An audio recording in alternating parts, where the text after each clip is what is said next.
Hello, नमस्कार। Big boss OTT season 2 घर के अंदर एक टास्क हुआ डेविल वाला।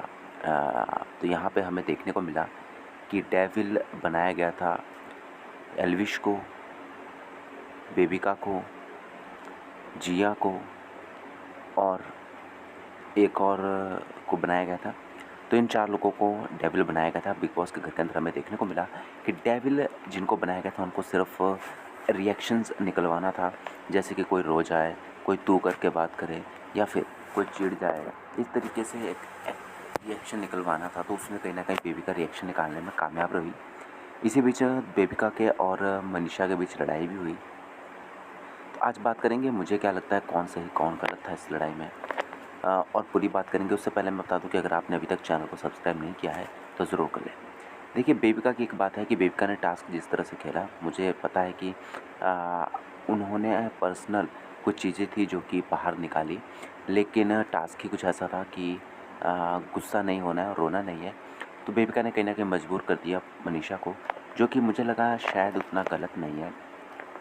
अगर टास्क है तो आपको कुछ ऐसी बातें बोलनी पड़ेगी ताकि अगला बंदा जो है वो रो जाए। तो बेबिका ने वो बातें बोली और मनीषा जो है रो पड़ी। लेकिन उसके बाद एक कंट्रोवर्सी सामने आई कि धक्का दिया, कि मुझे धक्का दिया मनीषा ने उसके बाद रोने भी लग पड़ी।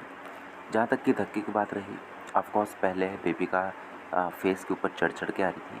तो उसके बाद लेकिन हमने देखा मनीषा भी कहीं ना कहीं पोक कर रही थी।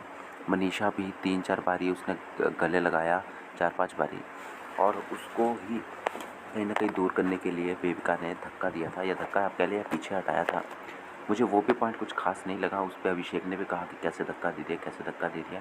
लेकिन अभिषेक ने ये नहीं देखा कि मनीषा बार-बार झप्पी मार रही थी ज़बरदस्ती। वो भी बिग बॉस में अलाउ नहीं है, आप किसी को टच नहीं कर सकते। अगर कोई टच करता है तो शायद आपको उसे दूर हटाना ही पड़ेगा, अदरवाइज़ तो फिर लड़ाई हो जाएगी और हाथापाई हो जाएगी। तो सही बात यही कि अगर आपके ऊपर कोई ज़बरदस्ती चढ़ रहा है, आपको ज़बरदस्ती गले लगा रहा है, तो आप उसे पीछे हटाएँ। तो मुझे वो पॉइंट तो मुझे बिल्कुल भी कुछ ख़ास अजीब नहीं लगा। लेकिन हाँ, उसके बाद फिर से लड़ाई हुई। मुझे लगा आज के कहीं न कहीं वाक़ये में मनीषा कहीं न कहीं मुझे लगता है उसे कंट्रोल कर लेना चाहिए था। जहाँ पे वो बार-बार गले लग रही थी, उस वाले पॉइंट पे भी अगर मनीषा थोड़ी पीछे रह जाती तो शायद मनीषा पॉज़िटिव दिखती। लेकिन वहाँ पे भी वो बेबिका की इतनी ऊपर चढ़ेगी, गले से पकड़ने लगी कि वहाँ पे भी शायद बेबिका का जो धक्का मारना है वो कहीं न कहीं जस्टिफ़ाई सा हो गया। और दूसरी बात करें कि मनीषा उसके बाद में जब गार्डन एरिया पे आकर के बेबिका को लेकर के हर कुछ बोल रही थी कि तुम्हें तो कुत्ता भी नहीं पूछेगा, ऐसा वैसा। तो वहाँ पे भी सबसे पहले कहीं न कहीं मनीषा ही अपना आपा खो बैठी और उन्होंने जो है नाम ले लिया कि भाई तू जो है तेरे तो माँ-बाप भी तुझ पे शर्म करते होंगे, कुछ इस तरह से बात की। वहाँ पे भी कहीं न कहीं मनीषा ने ही पहले गलती की, हालाँकि बाद में बेबिका ने सारी हदें पार कर दी। लेकिन ओवरऑल मैं कहूँ तो आज के दिन बेबिका ने जिस तरीके से गेम खेली, उसमें स्टार्टिंग में बेबिका ने दोनों ही टाइम गलती नहीं की। लेकिन एट द एंड हम यही कह सकते हैं कि बेबिका ने फ़ायदा उठाया टास्क का, जहाँ पे उन्होंने कहा कि भाई तुम तो पीछे घूमती हो, लड़कों के पीछे घूमती हो, तुम्हें लड़के चाहिए, ये सब चीज़ें कहीं। दूसरी बार भी जब मनीषा से गलती हुई तो बेबिका सामने आ गई और बेबिका ने भी फिर तुम्हारे माँ-बाप भी तुमको लेकर के ऐसा सोचते होंगे, ये सब कहा। ओवरऑल अभिषेक बीच में आया और मुझे वो कुछ सही नहीं लगा कि जब फाइट बेबिका की और मनीषा की चल रही है तो शायद अभिषेक को बीच में नहीं आना चाहिए था, उन दोनों को ही सॉल्व करने देना चाहिए था। लेकिन अभिषेक बीच में आ गए और अभिषेक ने कहीं न कहीं उस मामले को हटा कर के एक और ही मुद्दे पे ले गए, जहाँ पे हमें मनीषा और वो तो कम दिखे, लेकिन अभिषेक को शायद ज़्यादा ही फुटेज मिल गई। वहीं अगर बात करें एल्विश यादव की, तो मुझे लगता है कि एल्विश यादव गेम में थोड़ा लेट आए हैं, ये ज़रूर कमी है। लेकिन अभी एल्विश यादव ने जिस तरह से गेम पकड़ी है वो सुपर्ब है।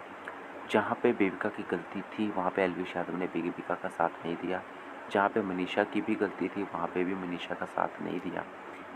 साथ नहीं दिया का मतलब है कि ग्लोरीफाई नहीं किया, उसके रॉन्ग को सही नहीं ज़बरदस्ती मिलाना चाहा। उसने इतना कहा कि अभी कुछ मत बोलो, कुछ मत बोलो, और साइड में कहीं न कहीं मनीषा को ले गए। जब मनीषा को धक्का भी मारा तब भी कहीं न कहीं एल्विश यादव ने ही सँभाला, और ये मुझे कहीं न कहीं सही लगा कि एल्विश यादव थोड़ा-सा उस फुकरापंती से हट कर के एक अच्छी गेम खेल रहे हैं, दिमाग लगा कर के खेल रहे हैं। और सोच के खेल रहे हैं कि कहाँ पे उन्हें बोलना चाहिए और कहाँ पे नहीं। वेल, आपको किसकी गलती ज़्यादा लगी, बेबिका की या फिर मनीषा की? कमेंट बॉक्स में लिख के ज़रूर बताएं। सब्सक्राइब करें। धन्यवाद।